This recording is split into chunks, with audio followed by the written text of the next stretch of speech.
Hello welcome back to my YouTube channel. അപ്പോൾ ഇന്നൊരു evening വ്ളോഗായിട്ടോ വന്നത്. സമയത്ത് 5:10. ആദ്യമേ നല്ല ഉറക്കത്തിലാണ്. അപ്പോൾ ഞാൻ നേരെ പോയത് മുറ്റത്തേക്കാട്ടോ.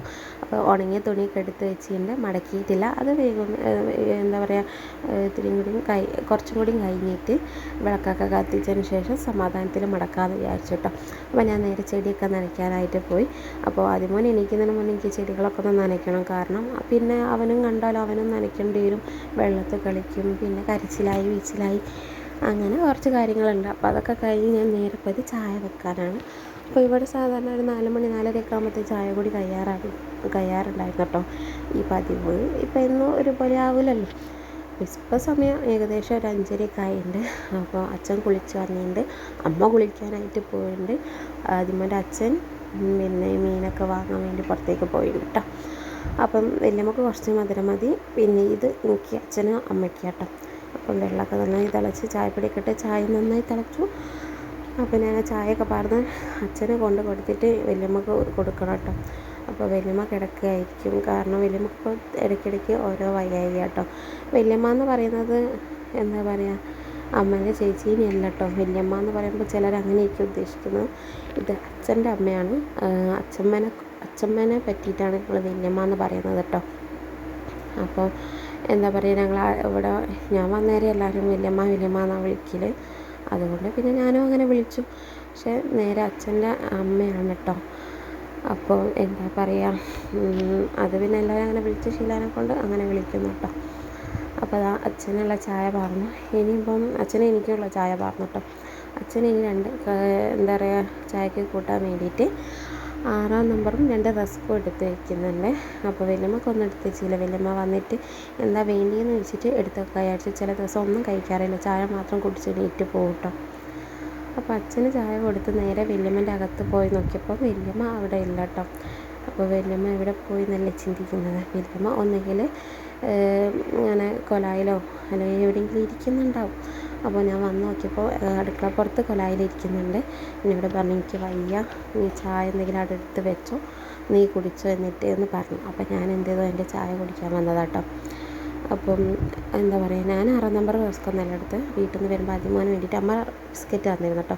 അപ്പോൾ ചായയിൽ കുത്തി ഇങ്ങനെ കഴിച്ചു. അത് കഴിഞ്ഞ് അതിമോൻ്റെ അച്ഛൻ വന്നു. അപ്പം മീനൊക്കെ വാങ്ങി വന്നതാട്ടോ. അപ്പോൾ എന്നോട് പറഞ്ഞു നാരങ്ങ വെള്ളം കലക്കി തരാം. അപ്പോൾ ഞാനത് കലക്കി കൊടുക്കാം കേട്ടോ. അപ്പോൾ അതിമോൻ്റെ അച്ഛൻ ഇടയ്ക്കിടയ്ക്ക് ഇങ്ങനെ നാരങ്ങ വെള്ളം കലക്കി കൊടുക്കണം, അല്ലെങ്കിൽ മുട്ട പുഴുങ്ങി കൊടുക്കണം, അല്ലെങ്കിൽ പായസം ഉണ്ടാക്കി കൊടുക്കണം. അതൊക്കെ ഒരു പൂതി കേട്ടോ. സാധനങ്ങളൊക്കെ മേടിച്ച് കൊണ്ട് തന്നിട്ട് പറയാറുള്ളൂ. അപ്പോൾ ഞാൻ ഉണ്ടാക്കി കൊടുക്കാറുണ്ട് കേട്ടോ. അപ്പോൾ അതൊക്കെ കഴിഞ്ഞ് പാത്രമൊക്കെ കേൾക്കുമ്പോൾ ഷീറ്റിൻ്റെ ഉള്ളിൽ എന്തോ ഒരു ടപ്പ സൗണ്ട് കേട്ടെ, എന്താണെന്നറിയില്ല. ഞങ്ങൾ വിചാരിച്ച് കുരങ്ങന്മാരൊക്കെ വന്നതാണ്, അങ്ങനെ വരാറുണ്ട് കേട്ടോ. അപ്പോൾ അവരെന്ത് തെങ്ങുമെന്ന് എന്തൊക്കെയോ വീത്തിടാന്ന് വിചാരിച്ചു. പക്ഷേ അതൊന്നല്ല, താനിക്കൊരു വീഴുന്ന സൗണ്ടാണ് കേട്ടത് കേട്ടോ. ഇത്രയും എനിക്ക് അത്ര വലിപ്പം കൂടി ഇല്ലയെന്ന് എനിക്ക് തോന്നുന്നു. വീഡിയോയിൽ കുറച്ചുകൂടി വലിപ്പമൊക്കെ തോന്നുന്നുണ്ട്. അപ്പോൾ ഇത് ഷീറ്റിൻ്റെ മുകളിൽ അത്രയും ഹൈറ്റിൽ നിന്ന് വീഴുന്നതിനെ കൊണ്ടുള്ള ഒരു സൗണ്ടാണ് കേട്ടത് കേട്ടോ.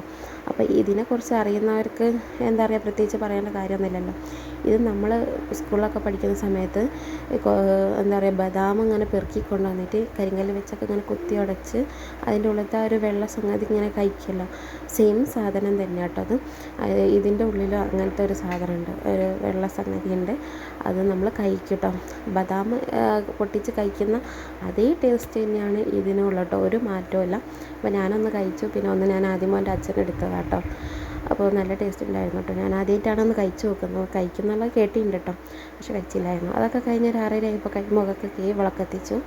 അപ്പോഴത്തേക്ക് ആദ്യമോനും എണീറ്റു. പിന്നെ തിരുമ്പിയതൊക്കെ ഒന്ന് മടക്കി ഒന്ന് സെറ്റാക്കിയിട്ടുണ്ട്. ഇവിടെ 2 പേര് ഫേസ് ടു ഫേസ് നോക്കുന്ന പോലെ ഞാനും ആദ്യമോനൊന്ന് ഫേസ് ടു ഫേസ് നോക്കി. ആദ്യമോൻ അവൻ്റെ അച്ഛൻ മുട്ടായി കൊടുത്തു, അത് തിന്നുന്ന തിരക്കിലാട്ടോ. പിന്നെ അവനേക്കാളും വലിയ കുപ്പായിട്ടല്ല, ഒരു ചെറിയ അഹങ്കാരം അവനുണ്ട്. അതൊക്കെ കഴിഞ്ഞ് ഞാൻ തുണിയൊക്കെ മടക്കി സെറ്റാക്കി വെച്ചു. പിന്നെ അതിമോൻ്റെ അച്ഛൻ കൊണ്ടുവന്നത് ഏട്ടായിരുന്നു മീൻ. അപ്പോൾ ഞാനത് പൊരിച്ചു, ചിക്കൻ കറി ഉള്ളതിനെ കൊണ്ട് മീൻ പൊരിച്ചു. പിന്നെ അച്ഛമ്മ ചപ്പാത്തി വരുത്താൻ അവന് സമ്മതിക്കുന്നില്ല കേട്ടോ, അവനും പരത്തണം എന്നുള്ള രീതിയിൽ. അവനെ ഞാനെടുത്ത് ആദ്യം കൊണ്ടുവന്നു. അമ്മ അത് കുഴക്കട്ടെ എന്ന് വിചാരിച്ചിട്ട് അമ്മ കുഴച്ചിട്ട് ഞാൻ പരത്തണം, അതിനെ കൊണ്ട് പിന്നെ അവനെ ഞാൻ അടുത്തേക്ക് കൊണ്ടുവന്നു. അപ്പോൾ അവൻ വലിയ ചിത്രകാരനാന്നുള്ള രീതിയിൽ ചിത്രം വരച്ചുകൊണ്ടിരിക്കുകയായിരുന്നു. അപ്പോൾ ഞാൻ പോയി ചപ്പാത്തിയൊക്കെ പരത്തി വന്നു. തിരിച്ച് വന്നപ്പോൾ ചുമരിൻ്റെ ഒരു കോലം നോക്കുക ഗൈസ്, അടിപൊളിയല്ലേ. മക്കളുള്ള എല്ലാ വീടുകളിലും ഇങ്ങനെ തന്നെ ആയിരിക്കും വിചാരിക്കുന്നു. എന്തായാലും ആദ്യമോൻ്റെ അച്ഛൻ വരുമ്പോൾ എനിക്ക് നന്നായി കേൾക്കുമെന്ന് ഉറപ്പായി. അങ്ങനെ അതൊക്കെ കഴിഞ്ഞ് ചപ്പാത്തി കഴിച്ചു, പണികളൊക്കെ തീർത്തു. ആദ്യമോനെ ഉറക്കി, ഞാനും ഉറങ്ങിട്ടോ. അപ്പോൾ ഇത്രയൊക്കെയുള്ള വീഡിയോ ഇഷ്ടപ്പെട്ടു